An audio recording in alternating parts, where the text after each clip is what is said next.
At hindi lang guys talbos kamote ang ating i-deliver, o diba?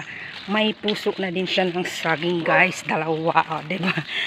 Yes, may puso ng saging kasi sawa na kami kanuluto ng gata saka yung ukoy, o diba?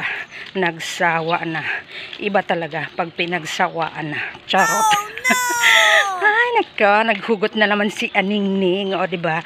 Mga kaaningning. O, tingnan natin kung sinong kukuha ng ating talbos and then the puso ng saging, o diba? Sawa na kasi guys sa paggata-gata ng puso and sa ukoy, gisa o kaya naman sabaw.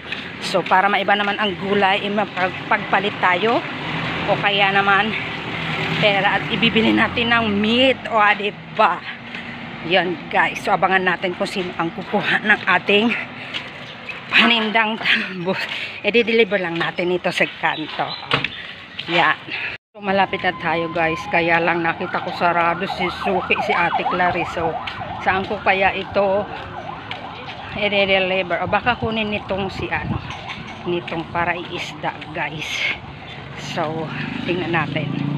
So ayan guys, dito ko sa kanya binagsak. Wala si mama niya, so siya lang. So ayaw niya guys magpakita sa video.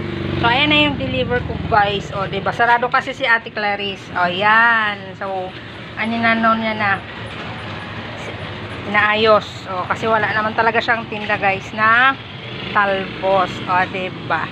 So ito na lang guys, puso. Ba't ka ba inaayawan? Sayang naman sa'yo. Puso.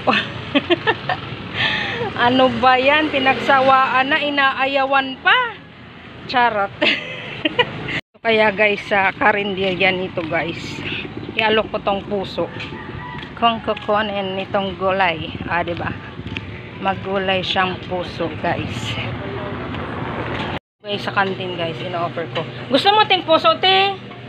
Ito guys, pinagpalit ko na lang yung puso, o diba?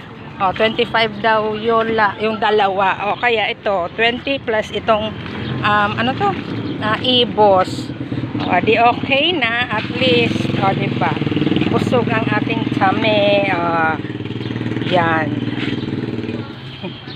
Pero ito, hintayin ko pa si mama niya guys.